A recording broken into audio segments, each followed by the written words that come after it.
Welcome to The Explainer. Today, we're talking about the one tool you probably use more than any other to get online, your web browser. It's your window to the digital world. But what is that window telling the world about you? I mean, think about it. You use it every single day for work, for fun, for basically everything. But have you ever really stopped to wonder what your browser actually knows about you? And more importantly, who it might be sharing that info with? Well, the short answer is it knows a whole lot more than you probably imagine. We're going to dig into a really fascinating report from a tech research and advisory firm called Virtualization Options LLC.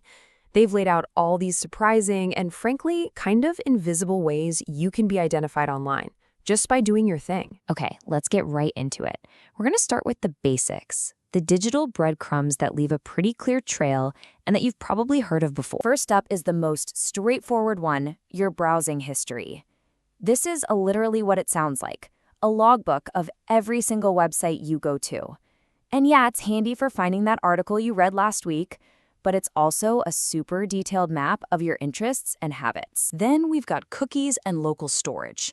Now, both of these are ways for websites to remember you. Think of cookies like little text files, good for remembering your login or what's in your shopping cart. Local storage, though, is kind of like the bigger, more powerful cousin. It holds way more data, and the key thing is that data sticks around even after you close your browser. It's much more permanent. So what happens when you block cookies, or you're good about clearing your cache? Does that make you anonymous online? Well, not quite. This is where the tracking gets way more sophisticated, and honestly, a lot harder to spot. And this brings us to the core idea of modern tracking, browser fingerprinting.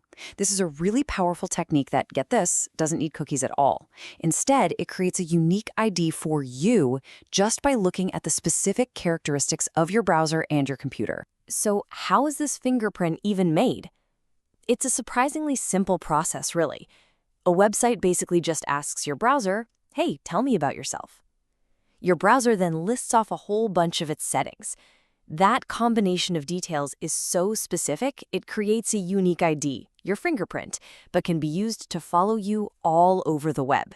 Now, what's so wild about this is just the sheer variety of things that make you stand out. It's not just your IP address. It's your user agent, which says what browser and OS you're on, the exact list of fonts you have installed, your specific screen resolution, even stuff you'd never think of, like your laptop's battery status or which extensions you have. Each little piece makes your fingerprint more and more unique. And this is where it gets really crazy.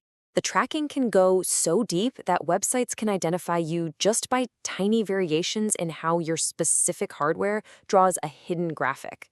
That's called canvas fingerprinting. They can even analyze the unique sound signature that your device's audio parts make. Basically, your computer has its own little artistic style and sound, and that alone can give you away. Okay, so that all sounds pretty alarming, I know. But understanding how this works is the absolute first step to protecting yourself. So let's shift gears from the problem to the solution and talk about building your personal privacy toolkit. First things first, we have to bust a huge myth. Incognito mode, or private browsing, is not an invisibility cloak. And the report makes this crystal clear. All it does is stop your browser from saving your history on your own computer. The websites you visit, your internet provider, your school, your boss, they can all still see exactly what you're up to. And this brings us to a really important point about protection. There's no single magic button. Real privacy is about building a defense in layers.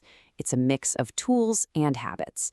That means using a VPN to encrypt your traffic, actually clearing your cache every now and then, and digging into your browser's privacy settings.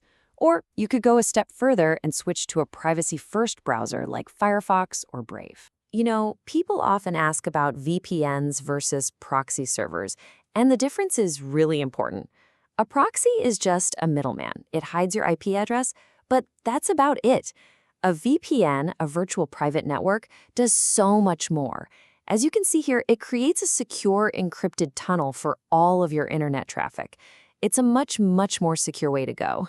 Ultimately, taking back your privacy all starts with what we've just done. It starts with becoming aware of how you're being tracked. Moving from that awareness to taking deliberate action, That's how you protect your digital identity for the long haul. So the real takeaway from this explainer isn't just a bunch of facts. It's a question for you. Now that you know how easily a browser can identify you, from your fonts to your battery level, how is this going to change the way you browse?